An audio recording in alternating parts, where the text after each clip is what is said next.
ও যত নারাই তাকবীর দাও আর যাই বলো না কেন, যদি শিক্ষা আমার মধ্যে না থাকে, একদিন আমাকে বেগুনের মতো শুকিয়ে আসতে হবে, আমাকে বাঁচানো যাবে না। তাহলে কি শিখলাম? জলসা বাংলা একটু কমিয়ে দিয়ে, ইমাম সাহেবের বেতন বাড়িয়ে দিয়ে, একটা ইমাম যদি তিনি মহল্লাকে পড়াতে না পারে, প্রয়োজনে আর একটা হুজুর অ্যাসিস্ট্যান্ট মসজিদে রেখে দিনে 3 থেকে 4টে ব্যাচ করে, ফজর, আসরের পরে, মাগরিবের পরে, এশার পরে দিনে 3 থেকে 4 বার মসজিদটা হবে কোরআন শেখার জন্য। আর আজকের মসজিদে নামাজ হয়ে যাচ্ছে, ফজরের, জোহরের, আসরের নামাজ হয়ে 5 মিনিট পর দেখি মসজিদ তালা মারা, মসজিদের পেশাবখানা দেখি তালা মারা। কি সর্বনাশ! আমি এই মালঞ্চটা পার হয়ে একটু চৈতাল ওখানে মাগরিবের নামাজ পড়লাম মসজিদে, নেমে একটু পেশাবে, এত বড় তালা দেখি পেশাবখানায় ঝুলছে। যদি অন্য বাইরের লোকের পেশাব লাগে তো মসজিদের পায়খানা দূর থেকে পেশাব ছুড়ে দিয়ে চলে যাবে। মসজিদের পেশাবখানা তো তালা মারে, কি আশ্চর্য বলুন। কোরআন শিখবো তো, কোরআন শিখবো ইনশাআল্লাহ। অনেক বয়স্ক লোক বলছে হুজুর এখন আমার হবে, আরো ভালো হবে। কি বুঝলেন? কোন বয়স্ক মানুষ যদি কোরআন শেখার জন্য ইমামের কাছে বসে, কোরআন ওয়ালাদের কাছে বসে, শিখতে গেলে কষ্ট আছে বয়স্কদের বেশি।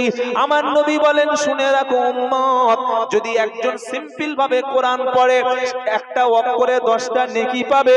আর যে ব্যক্তি ঠুকরে ঠুকরে কষ্ট করে, চোখে কম দেখতে পায়, কানে কম শুনতে পায়, মুখের উচ্চারণটা করতে কষ্ট হয়, এরকম আস্তে আস্তে কোরআন শেখে যে ব্যক্তি কষ্ট করে করে কোরআন শরীফ শিখবে, আমার নবী বলেন আল্লাহ তাআলা তার আমলনামায় ডবল নেকি দিয়ে দেবেন।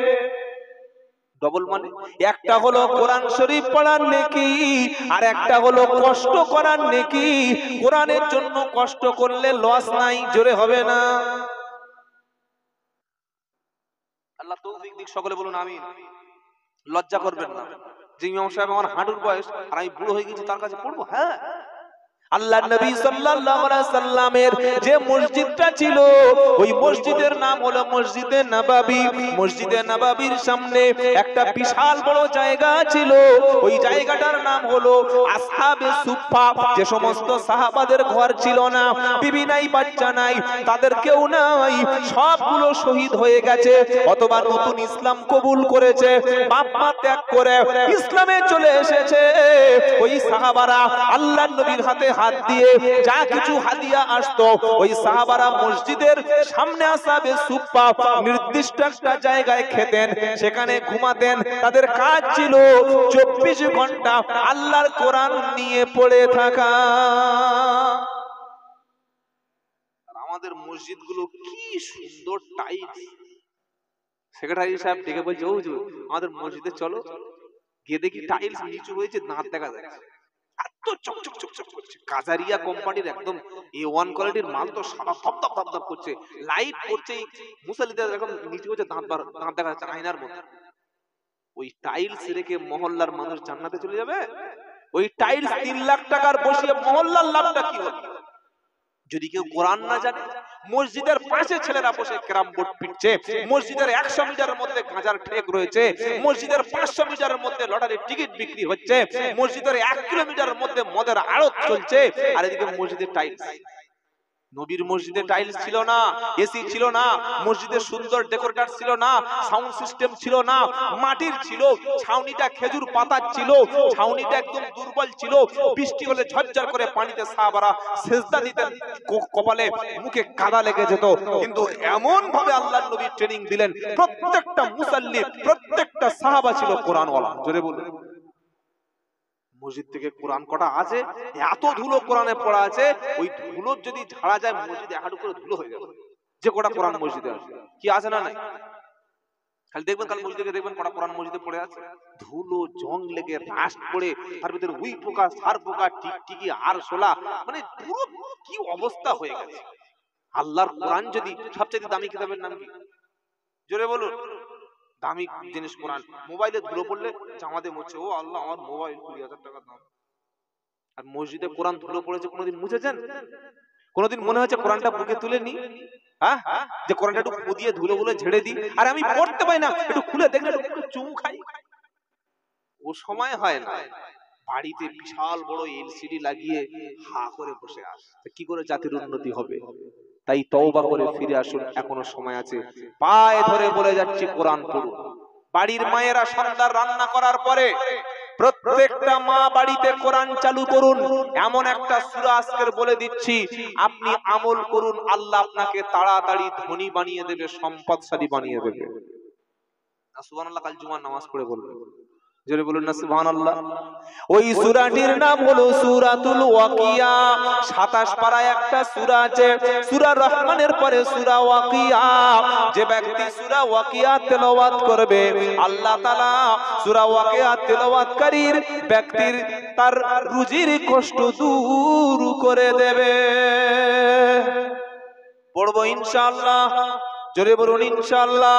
তাহলে পড়ার কথা আল্লাহ কোরআনে বলেছে। এবার আসল বক্তব্য ফিরে যাই, নবীর কাছে কি প্রশ্ন করা হলো? নবী আকাশের চাঁদটা বলো, ইয়াসআলুনাকা আনিল আহিল্লা।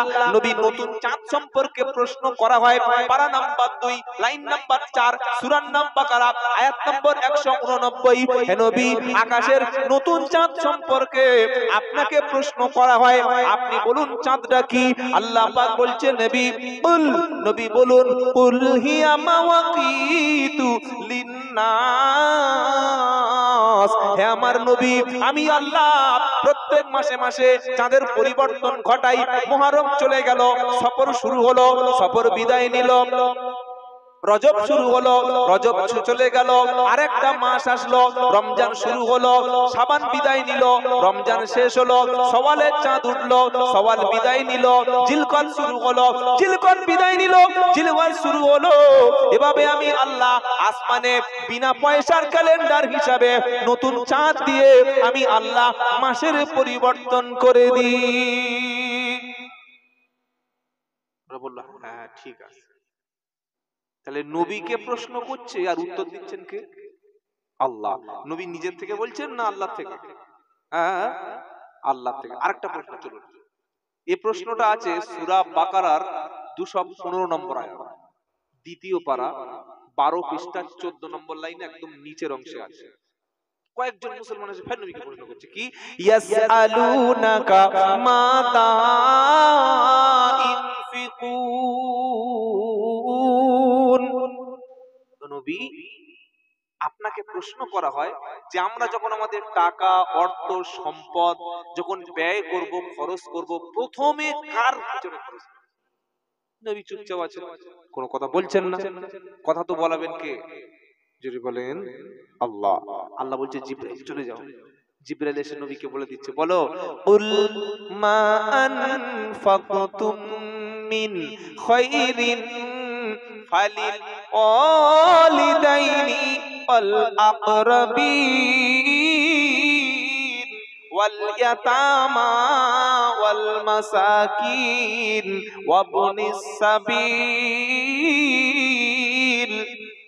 وما تفعلوا من خير فإن الله به عليم। জোরে হবে না? নারায়ে তাকবীর, নারায়ে তাকবীর। আমরা এতদিন শুনেছিলাম গাছে নতুন ডাব হলে আগে খাবে ইমাম সাহেব, পুকুরে বড় রুই মাছটা আগে খাবে পীর সাহেব, আমার বড় চিংড়িটা আগে খাবে হুজুর সাহেব, আমার বড় মোরগটা আগে খাবে বক্তা সাহেব। এবার আল্লাহ বলছে, শোনো, কোরআন যখন সামনে এসে গেছে, সত্যটা তুমি মেনে নাও। আল্লাহ একটা লিস্ট ঝুলিয়ে দিয়েছে, ওই লিস্টের মধ্যে আপনার টাকাটা, আপনার হাদিয়া, আপনার অর্থ, আপনার সম্পদ কার কার পিছনে খরচ করবেন আমার আল্লাহ নবীকে বলছে, নবী ওরা প্রশ্ন করেছে টাকা যখন খরচ করবে, অর্থ যখন ব্যয় করবে, কার কার পিছনে খরচ করবে, জিজ্ঞাসা যখন করেছে নবী, আমি আল্লাহ লিস্টটা দিয়ে দিয়েছি, ওই লিস্টটা একটু পড়ে শুনিয়ে দাও। যদি বলেন যে লিস্টটা টাইয়ে দাও, তাহলে আমি টাইয়ে দেবো, বলে দেবো, বলে দেবো ইনশাআল্লাহ। ইমাম সাহেব বসে আছে, আলেম ওলামার অনেক হয়তো আছেন, বলবো। আচ্ছা, পঞ্চায়েতে ঘর ঢুকছে দেখতে পাচ্ছেন, সবার নাম আসে তো? সবার নাম আসে? যার ঘরের দরকার সে দেখছে সালামার নাম আসে। আর যার 3 তালা একটা চলে আসে। যারা লিস্ট গুলো করেছে ওরা কি মানে ভাঁ চশমা দিয়ে করেছে না ছানি চোখ আল্লাহ নাই, একটু আক্কেল শরম কিচ্ছু নেই। আমার পাড়ায় মহল্লা, আমার এই বাড়াই জায়গাটা নামার করবো না, গিয়ে দেখি একদিন সর্বনাশ, ভাঁ ঘর, ছাগল ঘর যেরকম থাকে নিচু করে ঢুকছে। ও চাচি ঘর আসেনি? না বাবা আমার আর কে ঘর দেবে। আর তার পাশে 2 তলা ঘর, দেখে একটা বলে ঘর কোথাকার, বলে ঢুকেছে উপর থেকে। উপর থেকে মানে আরশ মহল্লা থেকে হয়তো পাঠিয়ে। তো একটা একটা করে লিস্ট আছে। আজকে যারা শুনে রাখুন, রাগ করবেন না, যদি কোনো ওরকম ঘর পার মেরে খাওয়া লোক থাকে, ভাই আমার গাড়িটা ভাঙাইস ভাই, যা পারিস কর, আমার 2-4 গাপিটি মারি, আমার গাড়িটা ভাঙাই। কি বুঝলেন?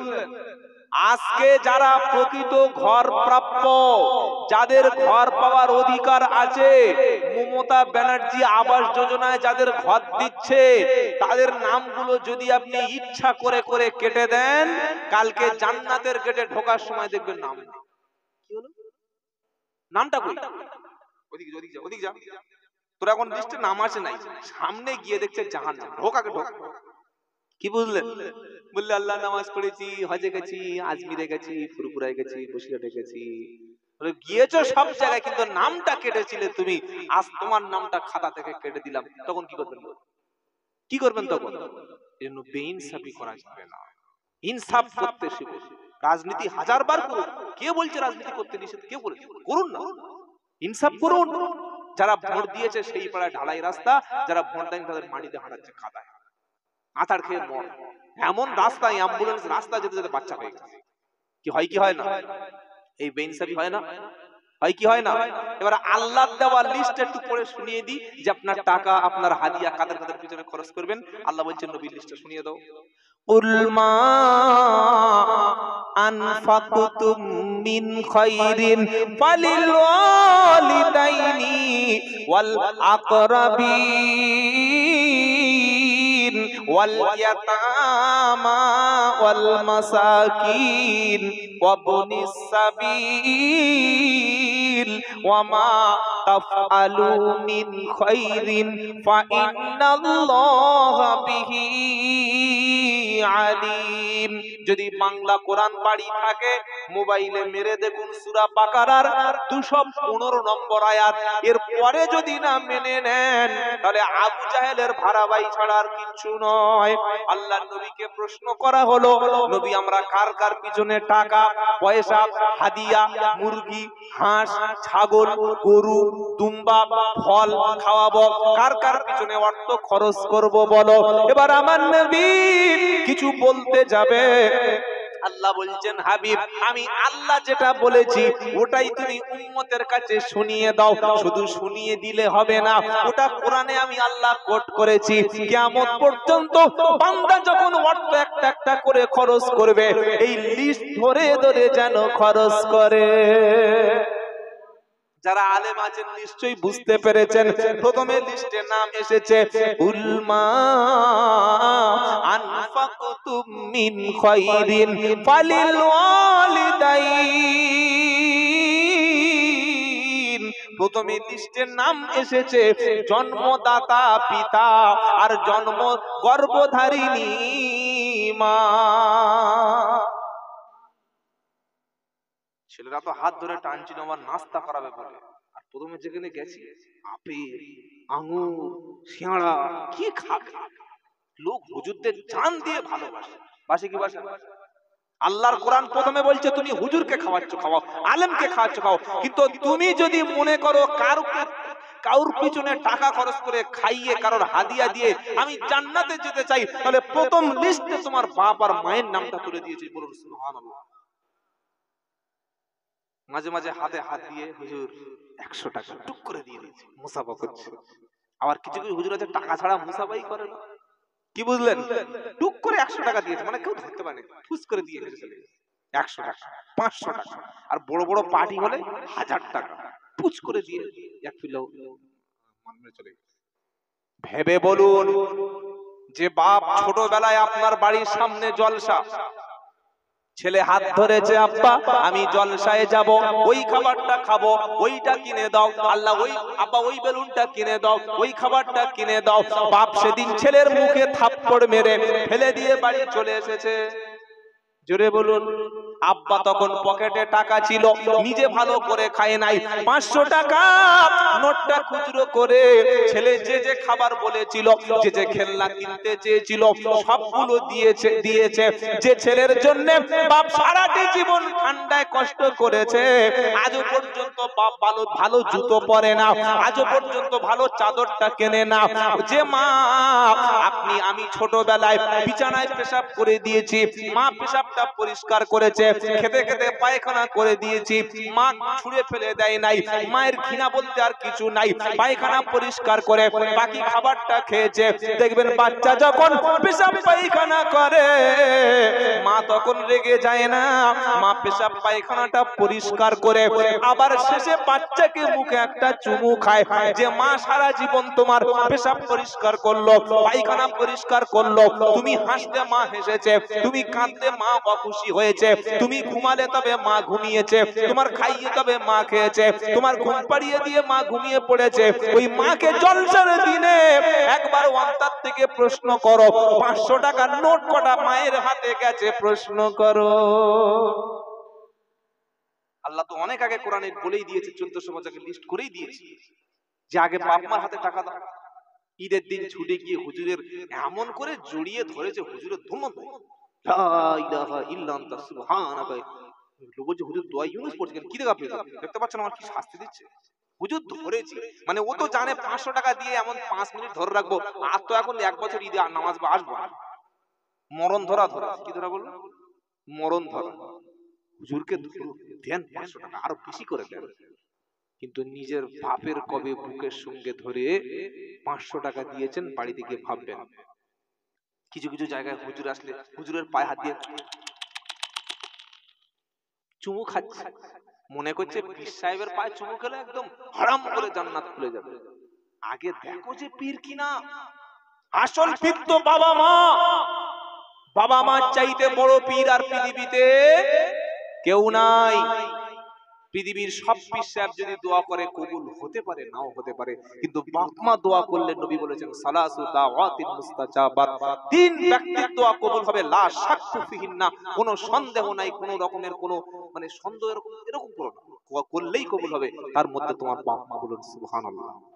খাওয়ান, বাপকে বাজারে নিয়ে যান, ঈদের দিন নামাজ পড়ে শালিকে বাইকে তুলে নিয়ে এদিকে গাড়াকুটি থেকে ওদিকে সেই খোলাপোতা, ওদিকে মালঞ্চ থেকে সেই ওদিকে নদীর পাশে টাকিতে নিয়ে গিয়ে শালি নিয়ে করছে। শালিকে টাকি নিয়ে চলে গেছে, ঈদের দিন আনন্দ করছে, এনজয় করছে। কোনদিন বাইকের পিছনে বাপকে ঘুরিয়েছেন, মাকে ঘুরিয়েছেন যে মা আমি ছোটবেলায় কাঁদলে তুমি গাড়িতে নিয়ে আমাকে ছুটে চলে যেতে, আব্বা আমি ছোটবেলায় কাঁদলে তুমি বাইকের পিছনে সারাদিন ঘুরতে, আজকে ঈদের দিনে আনন্দ চলো ঘুরতে নিয়ে যাই। যদি যেতে পারেন ইনশাআল্লাহ আপনি জান্নাতি হয়ে যাবেন, বলুন সুবহানাল্লাহ। প্রথম লিস্টে নাম এসেছে বাবার মার, তাই আজ থেকে শপথ করুন যদি জান্নাতের রাস্তাটা ক্লিয়ার করতে চান, বাপ আর মাকে খুশি করুন ইনশাআল্লাহ। তো পৃথিবীর কোন হুজুর আপনার উপরে খুশি হলো না হলো, কিছু কিছু লোক বলে হুজুর কিচ্ছু হবে না, হুজুর কে বলে হুজুর বদয়া বলে খাবে, একমাত্র বাপ মার বদয়া তোমার জান্নাত আর জাহান্নাম নির্ধারণ হবে। আল্লাহর কসম করে বলছি, বাপ যদি খুশি, মা যদি খুশি, আমার আল্লাহর আরশ আজিম খুশি হয়ে যাবে। আর বাপ মা যদি অখুশি হয়, কত বড় পীর সাহেব আছে পা টেপো, কত টাকা আছে তুমি দাও, আল্লাহকে রাজি করতে পারবে না। যারা পীর হয়েছেন, ওলি হয়েছেন, আগে বাপ মাকে খুশি করে তবে তিনি পীর হয়েছেন। বড় পীর আব্দুল কাদের জিলানী, তার মা যদি তিনি তার মাকে খেদমত না করতেন, কোনোদিন পীর হতে পারতেন না। মুজাদ্দেদ জামান আবু বকর সিদ্দিক রাহমাতুল্লাহ মায়ের দোয়া ছাড়া পীর হতে পারতেন না। খাজা মঈনুদ্দিন চিশতি রাহমাতুল্লাহ মায়ের দোয়া ছাড়া পীর হতে পারতেন না। মুর্শিদ আল্লামা রুহুল আমিন রাহমাতুল্লাহ মায়ের খাস দোয়া ছাড়া পীর হতে পারতেন না। সুফি ফাদাইল হুজুর রাহমাতুল্লাহ মায়ের দোয়া ছাড়া পীর হতে পারতেন না। তুমি বাপ মাকে কাঁদিয়ে কবরের কাছে গিয়ে হাত তুলে বলে হুজুর, মনে থাকে জানো, কথা জানো মনে থাকে। পৃথিবীর সব আলেম সব পীরকে আপন করে নিন, মাথায় রাখুন, তবে বাপ মাকে লাথি মেরে না। মনে থাকবে ইনশাআল্লাহ। কষ্ট পেলেন বললাম বলে, কি গো বাপ মার কাছে দোয়া নেবেন, ইনশাআল্লাহ কবুল হয়। বলুন ইনশাআল্লাহ। যখন বাড়িতে বার হয়ে যাবেন, আব্বার কাছে একটু দোয়া নিয়ে যান, মায়ের হাতে একটু দোয়া নিয়ে যান। জীবনে কখনো অপমান হতে আপনাকে হবে না। জোরে বলুন সুবহানাল্লাহ, আরো জোরে বলুন সুবহানাল্লাহ। বাবাজিরা, আল্লাহওয়ালা ভাইরা, আল্লাহ প্রথম লিস্ট করে দিয়েছে, বাপ এবং মায়ের পিছনে খরচ করো। 2 নম্বর লিস্টে নাম এসেছে ওয়াল আকরাবিন, তোমার নিকট আত্মীয় যারা, তোমার চাচি, তোমার চাচা, তোমার ফুফু, তোমার খালা। ও মুসলমান যুবকেরা, মাঝে মাঝে খালার বাড়িতে যাও, মাঝে মাঝে ফুফুর বাড়িতে যাও, মাঝে মাঝে চাচা চাচিকে দাওয়াত করে খাওয়াও। তোমার বড় বোনটা বিয়ে হয়ে গেছে 10 বছর, বাপ মা মারা গেলে আরো ভাই বোনের সম্পর্ক থাকে না, ওই বোনকে দাওয়াত করে এনে খাওয়াও। ওই বোনকে একটু মাঝে মাঝে ফোনে খবর নাও।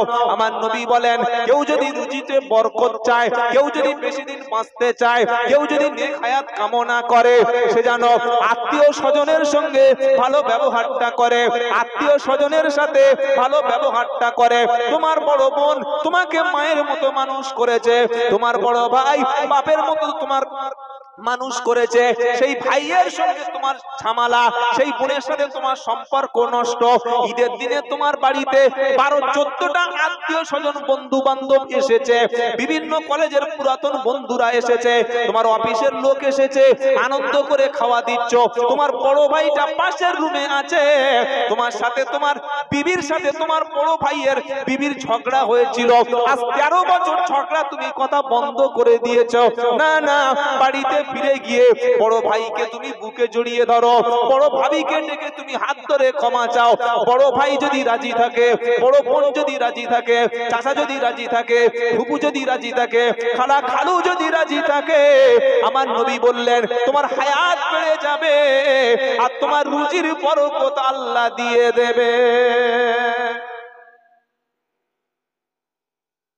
বাড়িতে মাঝে মাঝে দাওয়াত করে খাওয়া। নবীকে প্রশ্ন করছেন একজন সাহাবা, মিশকাতের হাদিস, আল্লাহর নবী বড় একটা পাপ করেছি, এখন যাব কোথায়? নবী বললেন তোমার মা বেঁচে আছে? বললে ইয়া রাসূলুল্লাহ, না, মা তো মারাই গেছে। নবী বললেন খালা? বলে ইয়া রাসূলুল্লাহ সাল্লাল্লাহু আলাইহি ওয়াসাল্লাম, খালা বেঁচে আছে। নবী বললেন তোমার খালাকে খেদমত করো, আল্লাহ তোমার পাপকে maaf করে দেবে। সুবহানাল্লাহ বলবেন না? বেশিরভাগ মানুষ ভাই বোনের ঝামেলা আছে না নেই? ভাইদের সঙ্গে কথা বল, আহা বড় ভাই বড় বোন এদের সঙ্গে খারাপ ব্যবহার করবেন না, কারণ বড় ভাই বাপের পরে অনেক অবদান বড় ভাইয়ের থাকে। পুরো সংসারটা দাঁড় করা তো বড় ভাই। ছোট ভাইদের লেখাপড়া, শিক্ষা, ঘর বেঁধে দেওয়া, সব দায়িত্বটুকু বড় ভাইয়ের থাকে। আর সেই বড় ভাইয়ের আপনি বুকে ছুরি মারলেন, বড় ভাইয়ের বুকে ছুরি মেরে হজ থেকে ঘুরে এসে মসজিদের কোণে বসে সাদা পাঞ্জাবি, সাদা পাগড়ি আর দাড়ি সাদা হয়ে গেছে, জিকির করছে আল্লাহ আল্লাহ আল্লাহ। ইমাম সাহেব মাগরিবের নামাজ পড়ে একটু বাইরে যাচ্ছে, বলে কি না ইমাম সাহেব জিকির বিকির কিছু করুন। জিকির মানে কি?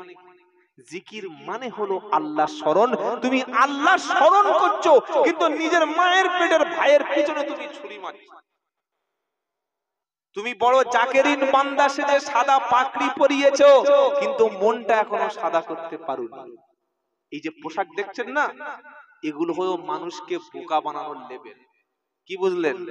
যে নবীর নামে সারা পৃথিবীর লোক দরুদ পড়বে, যে নবীর নাম প্রত্যেকদিন মানুষ নামাজের মধ্যে পড়বে, যে নবীর নামটা কালেমা পড়ার মধ্যে পড়বে, যে নবীর নামটা দরুদের মধ্যে পড়বে, ওই নবীর নাম আবু জাহেল যদি মক্কায় শেষ করতে চেষ্টা করে, কখনো সম্ভব, কখনো সম্ভব, জোরে বলুন, হবে না। আল্লাহ বলছেন আমি একটা আলো জ্বেলে দিয়েছি, আলোটার নাম হলো ইসলাম। ওই আলোতে যদি ফু দিতে যাও, তোমার মুখের ফু দিয়ে ইসলাম কখনো নেভাতে, জোরে বলেন, লিউতফিউ নূরাল্লাহি বিআফওয়াহিহিম ওয়া ইউতিম্মু নূরিহি ওয়াল্লাহু মুতিম্মু নূরিহি ওয়ালাউ কারিহাল কাফিরুন। আল্লাহ বলছেন বিশ্ববাসী অবিশ্বাসীরা তারা চায় তাদের মুখের ফু দিয়ে বিশ্ব নবীর আলোকে নিভিয়ে দিতে, আমার ইসলামের আলোটাকে নিভিয়ে দিতে। কেউ যদি মনে করে ফু দিয়ে একটা ল্যাম্প নিভিয়ে দেব, দেওয়া সম্ভব, কিন্তু কেউ যদি বলে ফু দিয়ে হ্যালোজিনটা নিভিয়ে দেব, সম্ভব। যদি কেউ বলে সূর্যের দিকে দেব, কোনো ক্ষতি হবে না, সূর্যের আলো সূর্যের মতো থাকবে। আবু জাহেল প্রথম চেষ্টা করলো আল্লাহর নবী সাল্লাল্লাহু আলাইহি সাল্লামকে মক্কায় বাইরে যেন কেউ না চেনে, সেজন্য হজের সময় যখন আসতো আবু জাহেল প্রত্যেকটা তাঁবুতে তাঁবুতে গিয়ে প্রত্যেক বাইরের হাজীদের বলে আসতো, আমাদের দেশে একজন পাগল আছে, নাম হলো তার মুহাম্মদ, নাউজুবিল্লাহ বলেন সাল্লাল্লাহু আলাইহি সাল্লাম।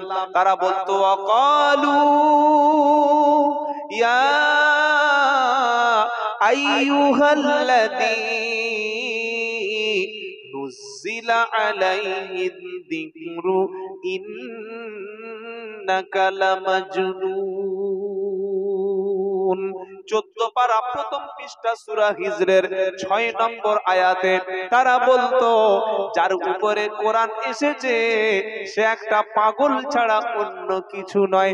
আমার আল্লাহ বলল, হাবিব, ওরা আপনার পাগল বলে আপনার সম্মান নষ্ট করতে চাইছে, আমি আল্লাহ শুনিয়ে দিয়েছি মা আনতা বিনিইমাতি রাব্বিকা বিমাজনুন।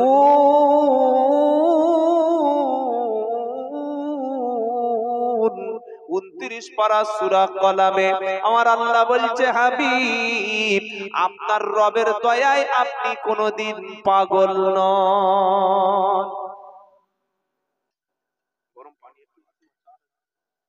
আচ্ছা, ইমাম সাহেব আসরের নামাজ পড়ে চায়ের দোকানে বসে আছে, বুঝলেন, মাগরিবের নামাজ পড়ে, আর ইমাম সাহেবের সঙ্গে দেখবেন পাড়ার কিছু লোকের ঝামেলা, একটা দুটো লোক থাকে না, ইমাম সাহেব আপনি তো, তাহলে পড়ার সুবিধা হবে, কি বুঝলেন? যার মুরগি জবাই করতে দেরি হবে, যার কুরবানির গরুটা শেষে জবাই হবে, বলবে দাঁড়াও শালা, তোমার 12টা বাজাচ্ছে, কবে তুমি ফজরের নামাজ কাজ মিস করো সেদিন ধরবো, কি বুঝলেন? তো ইমাম সাহেব তো আর ফেরেশতা নয় রে বাবা, তার তো ঘুম আছে, আছে না নেই? বাড়ি গেলে দেরি হতে পারে। তো একদিন আজরের সময় জামাত হয়ে গেছে আর ইমাম সাহেব ঢুকছে, ও মাল দেখেছে বিড়ি খাচ্ছিল মসজিদের সামনে সামনে বসে দেখেছে, দেখো দাঁড়া আজকের 12টা বাজছে। এইবার মাগরিবের নামাজে চায়ের দোকানে মুসল্লিরা চা খাচ্ছে, বললে আজকে ইমাম সাহেবটা নয়, দেরি করে এলো, বললে কে ইমাম সাহেব তো কবে আগে এসছে, কি সব লোক থাকে থাকে তো এখন ও বলছে ইমাম সাহেব পাগলালো। আচ্ছা, ইমাম সাহেব ভালো মানুষ, যদি পাগল বলে কেউ মেনে নেবে? পাগল আমরা কিভাবে চিনি? দাঁতে থাকবে ময়লা, গোঁফগুলো থাকবে বড়, মাথার চুলগুলো উস্কো খুস্কো, জামার বোতামটা উপর থেকে নিচে, পাগল কোথায় পায়খানা খাবে, পেশাব করে নিজের মুখে দেবে, নোংরা জায়গায় পড়ে থাকবে, গালাগালি করবে, যা পাবে তাই খাবে, এটা তো পাগলের আইডেন্টিটি, এটাই তো পাগলের পরিচয়। কি গো ভাই, একজন ভালো সুদর্শন মানুষকে পাগল বললে হবে? ওই আবু জাহেল নবীর অপমান করার জন্য, ইসলামকে শেষ করার জন্য, ইসলাম যাতে আপনাদের আকিবপুরে না পৌঁছায়, আপনাদের উত্তর 24 পরগনায় না পৌঁছায়, ইসলাম যাতে সারা পৃথিবীতে না ছড়িয়ে পড়ে, আবু জাহেল বললে যখন বাইরের হাজিরা হজ করতে এসেছে তখন প্রত্যেকটা তাঁবুতে তাঁবুতে গিয়ে গিয়ে বলে আসলো আমাদের দেশে একজন পাগল আছে, সবাইকে বলতে শুরু করলো। আর আল্লাহ রসুলকে সান্ত্বনা দিচ্ছে, কি বলছে? নুন ওয়াল কলামি ওয়া মা ইয়াসতুরুন মা আনতা বিনিইমাতি রাব্বিকা বিমাজনুন। ও আমার প্রিয় হাবিব, ওরা আপনাকে পাগল বলেছে, আর আমি আল্লাহ শুনিয়ে দিচ্ছি আপনার রবের দয়ায় আপনি কোনদিন পাগল নন। নবীকে শুনিয়ে দিল। এবার নবীর তো 2-4টে ভালোবাসার মানুষ আছে, আছে না নাই? আরে শুধু ভালোবাসা কি, জান দেওয়ার মতো লোক আছে, সাহাবায়ে কেরাম, সুবহানাল্লাহ বলবেন না? ওই সাহাবাদের যদি কেউ নবীকে পাগল বলে, নবী তো কষ্ট পাবে, সাহাবারা কষ্ট পাবে কি পাবে না? ইমাম সাহেবের, পীর সাহেবদের, মুফতি সাহেবদের ভক্ত সব জায়গায় আছে না নাই? কিছু কিছু মানুষ কিছু থাকে, আবার শত্রুও থাকে, কি বুঝলেন? তো সেই লোকগুলো যারা নবীর অতিরিক্ত প্রেমিক, আশিকে রাসূল ভক্ত যারা, তারা তো নবীকে পাগল বলেছে। শুনে বলল, হুজুর আবু জাহেলের ঘরটা ভেঙে দিয়ে আসি। এবারে দাঁড়াও দাঁড়াও, আল্লাহ আবার জিবরাইলকে পাঠিয়ে বলছে যাও ওদেরও সান্ত্বনা দাও। কি বলছে আল্লাহ পাক? শোনাচ্ছে, মা সাহিবুকুম বিমাজনুন ওয়ালাকাদ রাআহু বিল উফুকিল মুবিন ওয়া মা হুয়া আলাল গায়বি বিদানিন। জোরে বলুন সুবহানাল্লাহ। ওয়া মা সাহিবুকুম বিমাজনুন, ও নবীর সাথীরা তোমরা শুনে রাখো, তোমাদের সাথী যিনি, তার নাম হলো মুহাম্মদ মুস্তাফা, সকলে মুহাব্বতে বলেন সাল্লাল্লাহু আলাইহি ওয়াসাল্লাম, তিনি পাগল নন, পাগল নন। নবীও সান্ত্বনা পেয়ে গেল, আর সাহাবারাও শান্তি পেয়ে গেল। আর কিয়ামত পর্যন্ত বিশ্ব যতদিন থাকবে, কিয়ামত হবে না, ততদিন পর্যন্ত এই কথা আমার আল্লাহ কোরআনে লিখে রেখেছে। আবু জাহেল বললে একটা পাগল আছে, সব জায়গায় বলে এসেছে, ইরান, ইরাক থেকে, কাতার থেকে, কুয়েত থেকে, মিশর থেকে, জর্ডন থেকে, বিশ্বের বিভিন্ন প্রান্ত থেকে হাজী সাহেবরা এসেছে। বললেই আবু জাহেল যখন বলে গেছে, দেখে আসি তার পাগলটা কি গো। আমরা নতুন কিছু একটা যদি বলে, ওখানে একটা লোক রাস্তা দেখবি পড়ে আছে, লোকটার একটা পা কেটে গেছে আর হাত দুটো ভালো আছে, বললে পা কেটে গেছে, বেঁচে আছে, চল চল দেখে আসি। যাবো কি যাবো না? গেছে, প্রচুর লোক গেছে। আবু জাহেল যাওয়ার আগে বলে দিয়েছে, যখন তোমরা মুহাম্মদ সাল্লামের কাছে যাবে, ও কি বলে খবরদার শুনবে না। যদি বা যাও পাগল টাগল দেখে আসবে, ও পাগল ছাগলের কথা শুনবে না। নাউজুবিল্লাহ, আল্লাহ রাসূলকে পাগল বলছে, তার কাছে যাবে না। আর মুহাম্মদ সাল্লাম কি বলে কোনো দিন ভুল করে শুনবে না। ও আবু জাহেলের বাচ্চা জানে, আবু জাহেল জানে মুহাম্মদ সাল্লাম যেটা বলেন সেটা তো আল্লাহর কথাই বলেন। সুবহানাল্লাহ বলেন। কি গো, আল্লাহর নবী কিন্তু নিজের থেকে কোনো কথা বলতেন না। মা ইয়ান্তিকু আনিল হাওয়া ইন হুয়া ইল্লা ওয়াহয়ু ইউহা। 27 পারা 5 পৃষ্ঠা, প্রথম লাইনের 2 থেকে 4 নম্বর আয়াত, সূরার নাম নাজম। আমার আল্লাহ শোনাচ্ছে, মা ইয়ান্তিকু আনিল হাওয়া ইন হুয়া ইল্লা ওয়াহয়ু ইউহা। আমার নবী নিজের থেকে মন গড়া কোনো কথা বলে না, নিজের খেয়াল খুশি মাথায় যেটা এসেছে আমার নবী সেটা বলে না, যেটা বলে ওটা ওহী। আমি আল্লাহ যেটা বলতে বলেছি নবী সেটা বলে। এখন যদি নবী বলতো, কি অনেকে মনে করতে পারে নবী নিজের থেকে কিছু বলে না, যা বলে আল্লাহর কথা বলে। প্রমাণ নেবেন? হ্যাঁ না বলেন, তাহলে 2-4টা প্রমাণ দিয়ে দিই। এই যে চাঁদ উঠেছে বাবা, এখন যে চাঁদটা, ওটা কিসের চাঁদ? সবেবরাতের চাঁদ। সবেবরাতের চাঁদ হয় শাবান মাসের চাঁদ। যদি এই মাসের শবে বরাতের একটা পবিত্র রাত আছে, কিন্তু চাঁদটার নাম শবে বরাত না, চাঁদটার নাম কি? শাবান। আরবি 12টা চাঁদের নাম আমাদের জানা খুবই দরকার। প্রথম আরবি মাসের আরবি বছরের প্রথম মাস কোনটা? যদি বলেন মুহররম, তারপরে সফর, রবিউল আউয়াল, রবিউল সানি, জমাদিউল আউয়াল, জমাদিউল সানি, রজব, শাবান, রমজান, শাওয়াল, জিলকদ, জিলহজ। সুবহানাল্লাহ বলবেন না? তো এই 12টি মাসের মধ্যে এই যে মাসটা চলছে, এই মাসের নাম শাবান। আর আকাশে হঠাৎ চাঁদ উঠেছে, নতুন চাঁদ উঠেছে। কি গো বাবাজিরা, তো যেই চাঁদ উঠেছে কয়েকজন ছুটে নবীর কাছে এসেছে, এসে বলছে, হুজুর চাঁদটা উঠেছে, কোনো মানে হলো? কোন মানে আছে? ইয়াসআলুনাকা আনিল আহিল্লাহ। এই হেলাল কমিটি, যারা হেলাল কমিটি, যারা চাঁদের ঈদ কবে হবে, রমজান কবে হবে, এটা ঠিক করে দেয়, ওই কমিটির নাম কি? হেলাল। হেলাল মানে কি? নতুন যখন চাঁদ উদয় হয়, চাঁদ ওঠে, ওটাকে আরবিতে বলা হয় হেলাল। আর এমনি আকাশের চাঁদকে বলা হয় কমারুন, মানে চাঁদ। কি বলছে বুঝতে পেরেছেন? তো নবীকে নতুন চাঁদ সম্পর্কে প্রশ্ন করছে। আমি এটা বলছি কেন, যে আল্লাহ রসুল নিজের থেকে কোনো একটা কথা বলতেন, যেটা রসুল আল্লাহ রসুল সাল্লাল্লাহু আলাইহি ওয়াসাল্লামকে যেটা বলতে বলবেন ওটাই রসুল কারীম সাল্লাল্লাহু আলাইহি ওয়াসাল্লাম বলতেন। সুবহানাল্লাহ বলেন। তো নতুন চাঁদ উঠেছে বলে চল নবীর কাছে যাই, দেখি কি বলে। কি গো, আমাদের কিছু লোকের অভ্যাস আছে, মৌলবি পেলে একটা মশলা জিজ্ঞাসা করে, হুজুর ওটা কি হবে, হুজুর ওটা কি হবে। মাল জানে, ও নিজে জানে, দেখি এই হুজুরটা কি বলে। ঠকিয়ানোর প্রশ্ন আছে, আছে না নেই? ওই ডাক্তার কাছে গিয়ে বলে দেন যে ডাক্তার একটা প্রেসক্রিপশন করে দাও, মেয়ের দাঁতটা বেরোতে হবে। কোন উকিলের কাছে গিয়ে, উকিল বাবু আইনের জটিলতা ফেসে গেছে, 2000 টাকা দাও, বলবে কি বলবে না? আর ফতোয়ার জন্য ফোনে দেখি ফতোয়া জিজ্ঞেস করছে, চিন্তা করে বলেন, ফোনে ফতোয়া জিজ্ঞাসা করছে। পরশুদিন আমি মেদিনীপুর ছিলাম, কোলাঘাটটা পার হচ্ছি, তার আগে একজন ফোন করে, আসসালামু আলাইকুম, গুন্ডার মতো বলা, ওয়ালাইকুম আসসালাম। বলছে হুজুর নবী নূরের তৈরি না মাটির তৈরি? যে কি বলবেন বলুন। আমি এই প্রশ্ন জেনে আপনার লাভ কি? মানে তুমি একটা বলো আর ওইটা আরেকটা হুজুরের জিজ্ঞাসা করছে, দুজনে মারামারি বাঁধে। আমি বললাম শোনো, কবরে 3টি প্রশ্ন হবে, হাসরের ময়দানে 5টা প্রশ্ন হবে। টোটাল কটা? 8টা। কবরের 3টি প্রশ্ন কি? মা রব্বুক, রবকে বলো। মা দীনুক, তোমার দিন কি? মান নবিয়ুক, তোমার নবী কে? দিন হলো ইসলাম, আমার রাসূল হলেন মুহাম্মদ সাল্লাল্লাহু আলাইহি হলেন আমার নেতা, আর আমার পরিচয় দিন হলো আমি মুসলমান। এই 3টে প্রশ্ন, রব আল্লাহ, দিন ইসলাম, আর নেতা হলেন মুহাম্মদ সাল্লাল্লাহু আলাইহি সাল্লাম। এই 3টি প্রশ্নের উত্তর ফেরেশতারা পেয়ে গেল। হাসরের ময়দানে 5টা প্রশ্ন। প্রথম প্রশ্ন, তোমার যৌবনটা কিভাবে ব্যয় হয়েছে বলো।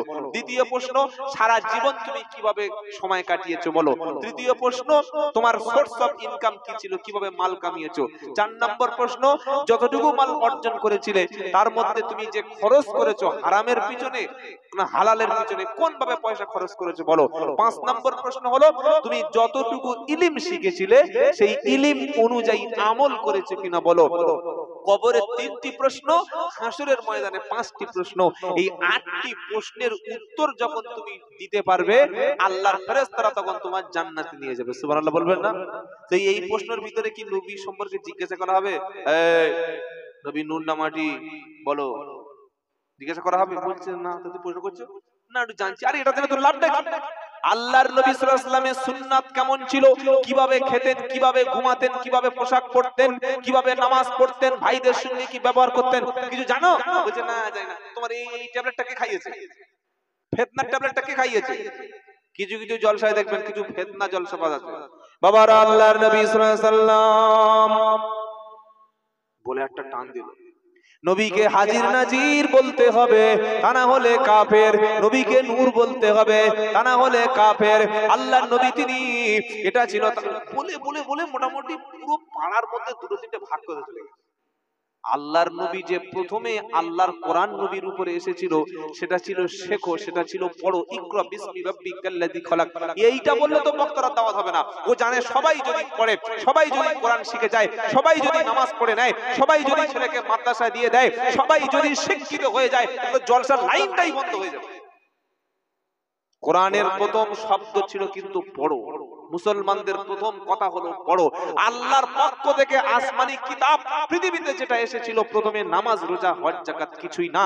নবী যখন হেরা গুহায় বসে আছে, জিবরাইল এসে নবীকে বললেন ইকরা। নবী বলছেন, হাদিস বুখারী শরীফের আম্মা জান আয়েশার বর্ণনা, নবী বললেন মা আনা বিকারিন, আমি পড়তে পারি না। আবার জিবরাইল বললেন নবী পড়ুন, আমার নবী বললেন আমি পড়তে পারি না। আবার বললেন পড়ুন।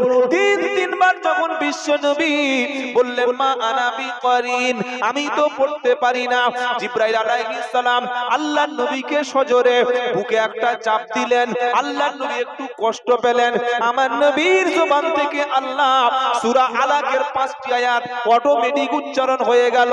ইকরা বিসমি রাব্বিকাল্লাযী খালাক, খালাকাল ইনসানা মিন আলাক, ইকরা রাব্বুকাল আকরাম আল্লাযী আল্লামা বিল কলাম, আল্লামাল ইনসানা মা লাম ইয়ালাম। সূরা আলাকের 5টি আয়াত আল্লাহ পাকের নবী জবান দিয়ে উচ্চারণ করলো। হে মুসলমানেরা, আল্লাহর নবীর উপরে আসমানি প্রথম কিতাবে আমার আল্লাহ কোরআনের মধ্যে যে শিক্ষাটা, যে মেসেজটা, যে কথাটা বিশ্ববাসীর জন্য প্রথমে পাঠিয়েছিল, ওটা নামাজ, রোজা, হজ, যাকাত না, দাড়ি টুপি পাঞ্জাবি না, আগে ছিল তুমি পড়ো, তুমি পড়ো, বললেই তবে জানতে পারবে, না পড়লে কিছু জানতে পারবে না, বললে তবে ইসলাম বুঝতে পারবে, শুনে শুনে ইসলাম পালন হয় না, বললে তুমি শিক্ষিত হতে পারবে, না হয় তুমি অন্ধভক্ত হয়ে বেঁচে থাকবে। একটাই সিদ্ধান্ত করো, তুমি পড়ো এবং পড়ো। পড়ার জন্য তোমাকে সর্বপ্রথম আল্লাহর কোরআনটা পড়তে হবে। যদি জীবনে পারেন 5টা 6টা জলসা না দিয়ে একটা এলাকায় একটা মক্তব তৈরি করুন, সেখানে বাচ্চা বুড়ো ধেড়ে সকলে কোরআন পড়বে। আর আমাদের কি হয়, এই গাজীর একটা জলসা দিচ্ছে, সেখানে একটা জলসা দিচ্ছে, মানে কি হচ্ছে জানেন, পড়ায় পড়ায় পড়ায় পড়ায়। আমি তো মানে আজকে গিয়েছি ওই মালঞ্চ থেকে সোজা আমার প্রোগ্রাম ছিল ওই বাদুড়িয়া, ওখানে যাওয়ার সময় থেকে গোটা 6 হচ্ছে, আর আসার সময় এই পর্যন্ত বাদুড়িয়া থেকে এই বন্ধ হচ্ছে 5-6টা হয়ে গেছে। সব জলসা, মাইকের আওয়াজ, কিছু লোক বোঝে না, হা হা করে শুনছে। আর ইমাম সাহেবের মাইনে দিতে বলো 5,000 টাকা, 5,000 টাকা মাইনে, চিটিংবাজি হচ্ছে। হ্যাঁ, যদি ওই মহল্লার মধ্যে সব ভিক্ষা করে খায় বাবা, তাহলে 5,000 টাকা ঠিক আছে। যে মহল্লার লোকগুলো গরিব, খাওয়া হয় না, পঙ্গু, হ্যান্ডিক্যাপ, সব ভিক্ষক, আমাদের গ্রামের মহল্লার সব মানুষ, ওদের ব্যবসাটাই ভিক্ষা করে খাওয়া, তাহলে বাবা 4-5,000 টাকা ঠিক আছে। একটা মহল্লায় মিনিমাম 100 ঘর থাকে না, থাকে না? একটা মসজিদের আন্ডারে 100 ঘর থাকে না? হ্যাঁ না বলেন ভাই? 100 যদি ঘর থাকে, 100 টাকা করে দিলে মাসে কত টাকা? ব্ল্যাক বোর্ডে অঙ্ক করে দাও, কত? 10,000 টাকা। 1000 টাকা আপনার দেয় তো কত? আর ওই ইমাম ভাতা ওটা ধরে 7.5। তো মহা ঝামেলায় ফেসে গেছি আমি। 7,500 টাকা চলে আপনার? বিয়েটি মনে হচ্ছে হয়নি এখন। বাবার এটা করবেন না। ইমাম সাহেবের জায়গায় যদি আপনার ছেলে ইমামতি করতো আর মাসের শেষে যদি 7,500 টাকা আপনার হাতে দিত, আপনার চোখ বার করতো, এই শালা 15 থেকে 12 যাবে। কোন ইমাম যদি ক্যাশিয়ার দোষ দিয়ে লাভ নাই, দোষ গ্রামের মানুষের। ক্যাশিয়ারের ইচ্ছা আছে মাইনে বাড়াই, গ্রামের লোক বলবে, মেয়েরা কি বলে, কি করে হুজুর অত টাকা, কত টাকা লাগে? যে বলছে ওই মেয়েটাকে বলো যে তোমার স্বামী কত টাকা তোমার হাতে দেয়। ইনসাফ করুন, কষ্ট পাবেন না, এটা বড্ড বেইনসাফি হয়ে যায়। হুজুরের হাতে ধরে দিয়ে খাস খাস খাস খাস খাস খাস করে 20,000 টাকা। হুজুর খুশি তো? হুজুর খুশি তো?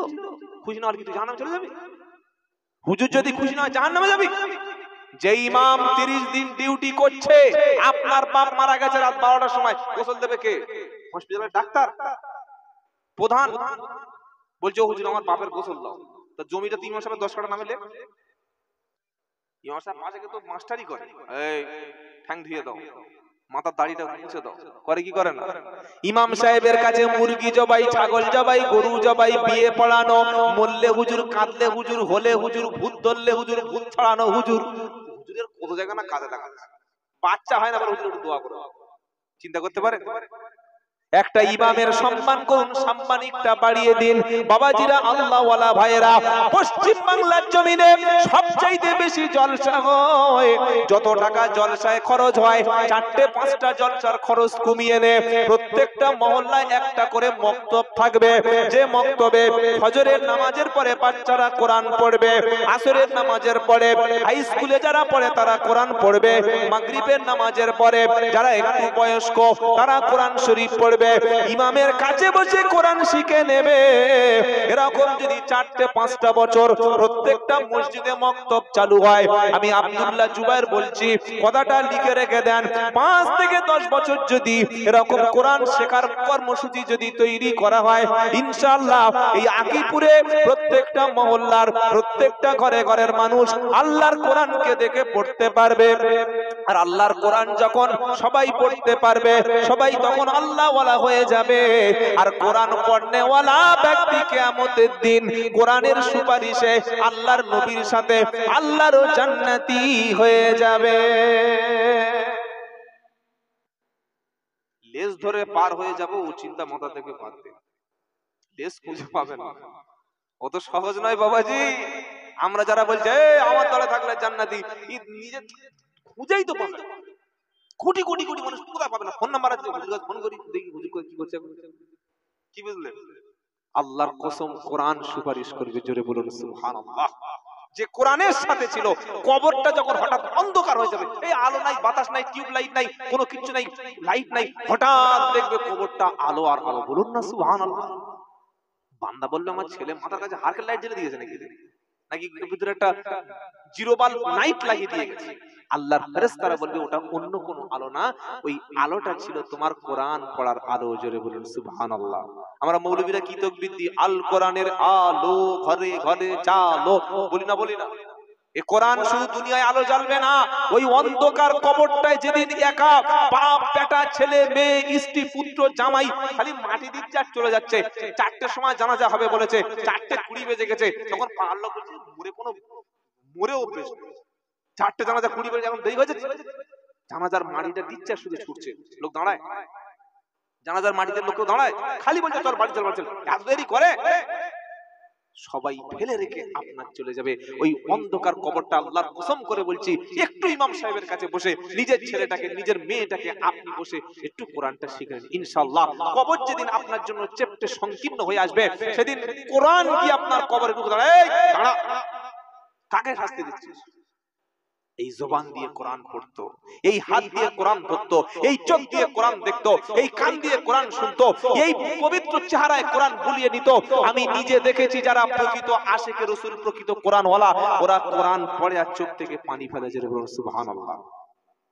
কোরআন তো পড়লে তবে তো চোখ থেকে পানি পড়বে।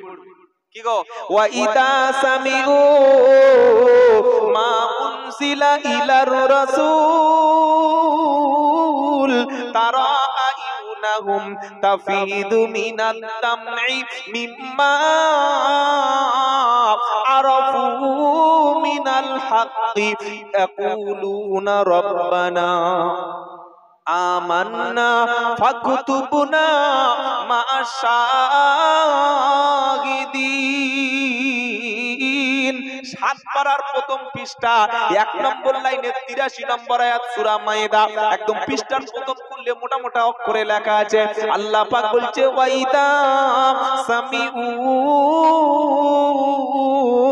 মা উনজিলা ইলার রাসূল, হে নবী আমি আল্লাহ আপনার উপরে যে কোরআন নাজিল করেছি, আপনি দেখবেন ওই বান্দারা, কোরআনওয়ালা বান্দারা, ওরা যখন কোরআনটা শুনবে, আপনি দেখবেন কোরআন শোনার পরে তাদের ফিলিংসটা, তাদের মনের মধ্যে অনুভূতিটা, মনটা এত নরম হবে, জাহান্নামের আয়াত শুনে, আযাবের কথাগুলো শুনে, কোরআন শোনার পরে ওদের চক্ষুটা পানিতে তখন ভিজে যাবে। সুবহানাল্লাহ বলেন। ওরা বলবে ইয়াকুলুনা রব্বানা আমান্না, আয় আল্লাহ তাআলা আমাদের নামটা আপনি ঈমানদার হিসাবে, মুসলমান হিসাবে লিখে নিন, আর সাক্ষী দাতার হিসাবে আমাদের নামটা আপনি লিখে নিন, যেহেতু কোরআন শুনে আমরা হক রাস্তা পেয়ে গেছি। এখন তো বক্তব্য করার জন্য আর কোরআন লাগে না, এখন জলসায় আসার জন্য কোরআন পড়তে হয় না, খালি দুটো পেপারের ঘটনা পড়ে চলে আসবে। 2 ঘন্টা বক্তব্য হলো, একটা কোরআনের আয়াত নাই, একটা হাদিস নাই, আর টান খিচে খিচে টান দিচ্ছে। বউ বলছে হ্যাঁ গো জলসায় গিয়েছিলে তো কি বললো একটু বড় দেখি, বিরিয়ানি খেয়ে ঘুমো, কি বলো কি শিখেছি? অত মেয়ে ছেলে অত বেশি বুঝিস কেন, চুপ করে ঘুমো, করে কিছু বলবে না, কি শুনেছে বলো, দাঁত বার করে তখন পাঞ্চি উচ্চার বলছে, কি আর বলবো সব ভুলে গেছি মনে মনে। তার মানে কিছু বুঝতে পারে, একটা কথা বুঝতে পারে। এই জন্য কিছু শুনুন আর কিছু মাথায় নোট করুন। আমি কি বলেছি একটু আগে, আসমান থেকে প্রথম যে কথাটা বিশ্ববাসীর জন্য আল্লাহ মেসেজ দিয়েছে, বিশ্ববাসীকে প্রথম শুনিয়েছে। প্রথম কোরআনের প্রথম শব্দ হলো তুমি পড়ো। কি শব্দ ছিল? যদি এই কথাটা মুসলমানরা মেনে নিত, আজকের নরেন্দ্র মোদীর জায়গায় মুসলমান থাকতো, মুখ্যমন্ত্রীর জায়গায় মুসলমান থাকতো, থানার অফিসার যিনি থানার ওসি ওটা মুসলমান হতে পারতো। পারতো কি পারতো না? 750 বছর পেরেছিলাম, এখন কেন পাচ্ছি না? সে সময় আমরা আল্লাহওয়ালা ছিলাম, আল্লাহর দিকে ভয় করতাম, শিক্ষার দিকে এগিয়ে যেতাম। কিন্তু আজকের শিক্ষা ছেড়ে আমরা বেঁচেছি পুরো ছাগলের মতো চলছি। এক সময় বাংলার জমিনে ফুরফুরার পীর আবু বকর সিদ্দিক রহমতুল্লাহ আলাইহি, বসিরহাট আল্লামা রুহুল আমিন রহমতুল্লাহ আলাইহি, তারা যে আন্দোলনটা শুরু করেছিলেন বাংলায়, সেই আন্দোলনটার নাম ছিল শিক্ষার আন্দোলন, কোরআনের আন্দোলন। প্রত্যেকটা ঘরে ঘরে কোরআন পৌঁছে দেওয়া তাদের দায়িত্ব, তাদের টার্গেট ছিল। বলুন সুবহানাল্লাহ।